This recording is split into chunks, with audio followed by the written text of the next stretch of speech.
Muita gente fala sobre educação antirracista, mas muitas vezes fica só na teoria, né? Hoje a gente vai ver a história de uma escola brasileira que saiu do papel e criou um plano completo, passo a passo. Vamos analisar a jornada deles e como ela se tornou um modelo real. Pois é, essa é a pergunta de US$ 1 milhão. Como uma escola, por conta própria, consegue construir uma cultura antirracista de verdade?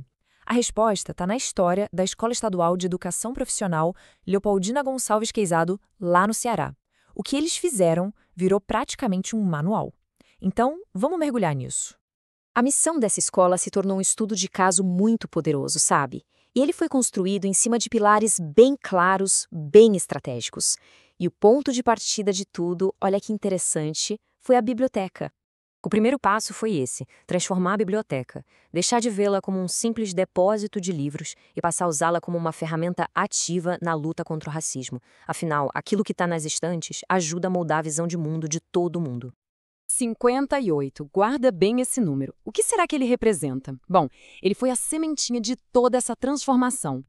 Lembra do 58? Então, esse número representa 58 obras de autores negros ou com protagonistas negros. Elas foram selecionadas a dedo e colocadas bem no centro da biblioteca, em destaque. O acervo deixou de ser genérico para ter um propósito muito claro.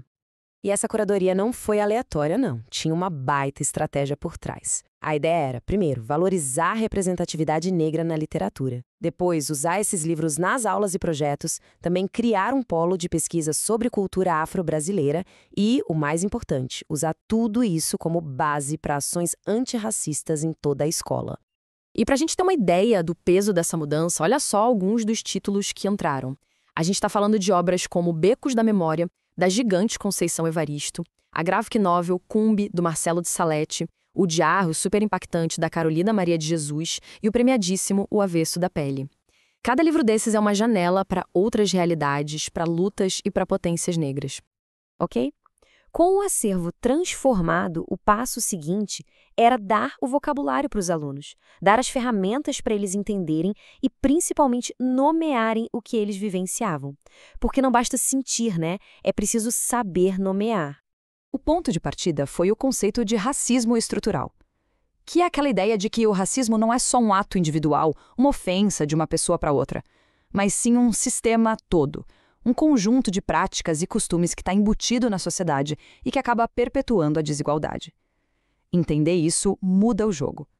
E a partir desse conceito principal, a escola organizou um ciclo de palestras para aprofundar o assunto. Eles falaram sobre as várias faces do racismo. O estrutural, que já vimos, o institucional, que está dentro das regras, o recreativo, que se disfarça de piada, o algorítmico, que está lá nas redes sociais, e até o ambiental, bem completo. O objetivo dessas palestras, como o próprio relatório do projeto diz, não era só informar. Era, e aqui eu cito, promover a conscienciação crítica para mobilizar ações concretas. Ou seja, o conhecimento tinha um propósito muito claro, dar poder para os estudantes agirem no dia a dia. Então, depois de definir o problema e dar nome para as opressões, a escola foi para outra frente, a reconstrução de narrativas. Eles decidiram que era hora de contar outras histórias e celebrar outros heróis, principalmente aqueles que os livros didáticos mais tradicionais costumam deixar de lado. O alvo aqui era muito claro, quebrar de vez aquela ideia de que a história da África começa com a chegada dos europeus. A intenção era mostrar um continente com uma história riquíssima, complexa e poderosa, muito antes da colonização. E para fazer isso, os alunos mergulharam na história de grandes civilizações. Eles estudaram os reinos de Kush, de Gana, o Império do Mali, o Império Songhai e, claro, o Egito Antigo. Centros de saber, de comércio e de cultura que já existiam há séculos. E essa reescrita da história também olhou aqui para o Brasil, claro. Fizeram uma exposição na escola que destacou personalidades negras fundamentais, desde o herói abolicionista cearense, o Dragão do Mar, até gigantes contemporâneos como a escritora Conceição Evaristo, o geógrafo Milton Santos e a defensora de direitos humanos Marielle Franco. Agora pensa comigo.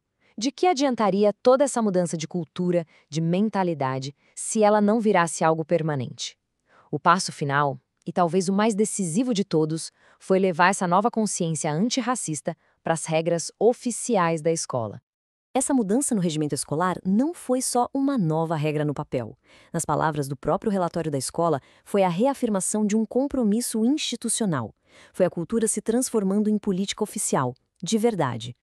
Na prática, a mudança foi muito concreta. Onde antes o regimento listava faltas graves de forma geral, como agressão física e tal, agora o texto específico. Foi adicionado um inciso que diz que brincadeiras agressivas, discriminatórias e ou racistas são oficialmente consideradas faltas graves. Aquilo que antes talvez passasse como brincadeira de mau gosto, agora tem nome e tem consequência. E o protocolo para quem comete essa infração também foi redefinido. Ele é muito interessante porque combina a penalidade, que pode ser desde uma advertência até uma suspensão, com uma ação pedagógica obrigatória. O objetivo não é só punir, é garantir a formação cidadã com uma medida de conscientização. É sobre educar e responsabilizar. No fim das contas, a jornada dessa escola lá do Ceará vira um mapa, um modelo a ser seguido. Da biblioteca até as regras, eles construíram um sistema completo. E a trajetória deles deixa uma pergunta no ar pra gente, né? Se uma única escola conseguiu criar um plano de ação tão redondo, qual poderia ser o primeiro passo para a nossa própria comunidade? A resposta talvez esteja em uma dessas etapas que a gente viu hoje.